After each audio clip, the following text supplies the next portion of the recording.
What's up, everyone? It is Diecastbuffet here again with a 2025 Chris Buescher Kroger Thomas Ford Mustang. This is like a bagel sponsor car.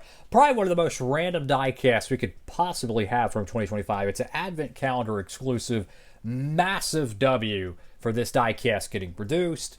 Let's check it out. And here we go, folks, with today's diecast review. And if you ask me, out of all the paint schemes to be released in 1/64 scale, what is the most random one of 2025?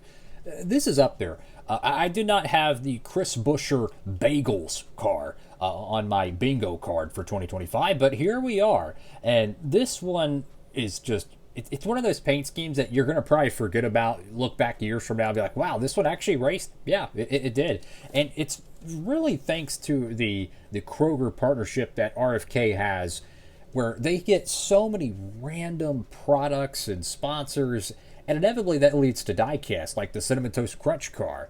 We've seen all the different Kroger paint schemes. You had the Cottonelle car. You had I think there was a Brad Keselowski purple, car. I don't know what medicine it was. But anyways, they reminded me of the Sterling Marlin Prilosec OTC cars from the 2000s. And it just, you get all these random freaking sponsors, and it's really freaking cool, man. I love it. So you got Thomas right there on the hood of the car. You have the Kroger logo, which it kind of looks like a orange or a lime. I don't know. It's like a smile. I don't know. It's an interesting logo, to say the least. You don't have the front windscreen banner there. It is produced on the EL mold, so if you wanted to, you could always swap it out with a Gold Series Buescher diecast. Go to the front end of the diecast here. You have the white hood of the car. You have the orange, which is more of a darker, kind of a little bit of a burnt orange, if you will. Got the 17 there with the blue front lower valence, separated by a small white stripe. Got RFK on the right side and Sunoco on both sides. Go to the left side of the diecast here. You have the number 17. I'm not sure if this car ran with a metallic door number or not.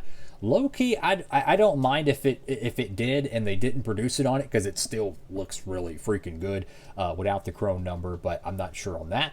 You do have the products in the background, which is like two giant bagels, which, again, I'm a huge fan of product placement on diecast. You know, if you got a food product, put the food product on the car.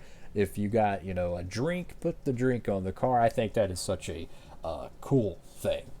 Now, it's also a partnership paint scheme with Philadelphia cheese, right? So it's called the Thomas car, or at least I think it is. I don't know what the official diecast name for it, assuming maybe it was offered once as a 124 or 164 pre-order. But it does have that, and it's all around the bottom of the car, which explains the blue and white front valence. So that's a cool combination paint scheme to me. Got, obviously, the RFK stripes right here. You have, I have no idea what that middle decal is, but I do see the Oscar Mayer logo. Got Cup Series, Goodyear, Chris Buescher there. I like the little name font with the little Texas state there. That's pretty cool as a Texan myself. Fastenal right there on the C-post with Fifth Third Bank. Over to the C-post decal. I'm not sure what that one is. B-post has Ford Simeons, I think. It's a little bit wonky jawed, unfortunately. Let me try to zoom in here and see if we can read it. The decal is partially scraped off. Yeah, I see Castrol, but I'm not sure what the other decals are.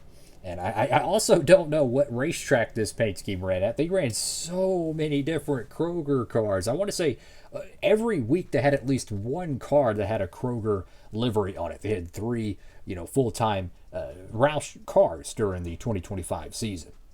Go to the back panel of the diecast here. I always love how the RFK stripes wrap around the back panel of the car. It's like a team, uniform, if you will, type livery.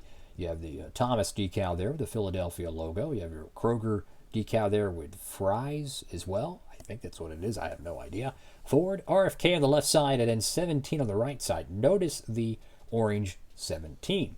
To the right side of the diecast here, if you're curious, how do you get this car? It is a exclusive through the Advent Calendar set. At the time of this video, there should be a couple of the sets at least in stock at Circle B. I have no idea. If you're curious, go ahead and tap in.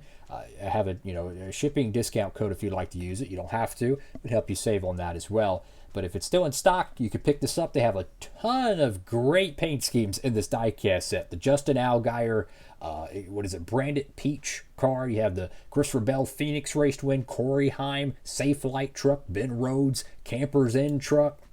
You have, another one right here? We have the Todd Gilliland Loves car. That's a very popular paint scheme. William Sawalich Toyota Supra, Harrison Burton Ford Mustang. Tons of exclusive diecast you could only get through the Advent Calendar set, which is why it's one of my favorite diecast releases, honestly, of the entire year.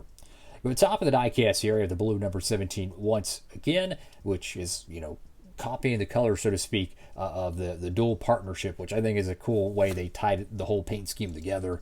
And then go to the top of the diecast, and you have Philadelphia and Thomas once again. And check out the deck lid here on the diecast. You have a ton of different sponsors, and this is why I love the Kroger RFK sponsorship, because this is how it was at JTG Doherty Racing when they were sponsoring them. Every single logo you see right there on the deck lid, they have ran a paint scheme for. How about that? That is so freaking cool. Whether it's the Red Baron car, you got Tylenol, you got freaking Minute Rice, Kleenex, Dasani, Totino's Pizza Rolls, I think that's what it is. I mean, just awesome freaking paint schemes, man. For sponsors that would have never had a paint scheme ran in 2025 if it wasn't for Kroger. So out of all the sponsor models in NASCAR, my favorite one has always been the store brand that has products that co-sponsor with the car, whether it's Menards, whether it was Target, whether it's Kroger.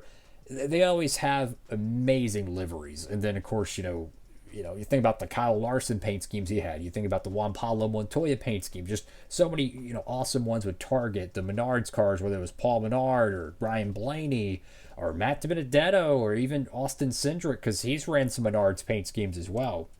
Harrison Burton, I think, has ran maybe once or one or two Menards cars. You think about Marcus Ambrose for the JTG Doherty camp. How many COT random paint schemes they had with the Kroger sponsorship. So it's really cool. And as a diecast collector, I think a lot of them will actually get produced in 2026. I have no idea if they will. But because MOQ is so low, I expect a lot of 164s low-key to actually get produced. And we'll see how that goes. At the time of this video, I think there's 4 or 5 Kroger cars that are actually going to get made. We've already seen the Brad Keselowski Cottonelle car. We did a diecast review on that if you want to check that out. They're making the Cinnamon Toast Crunch car. There's one more that I'm missing here that I think is going to be made or has already been released. But I would expect maybe, just maybe, we see one more in terms of a NASCAR Authentics exclusive. But they ran like 30 different ones. So if we only got 3 or 4 of them, that's better than nothing. But could be a little bit better. As my light just went out on my top of the studio. So that's probably a good sign for me to go ahead and wrap up this diecast review. So thank you all so much for watching the video. Have a blessed one, everybody. Like, comment, and subscribe. DB, signing off.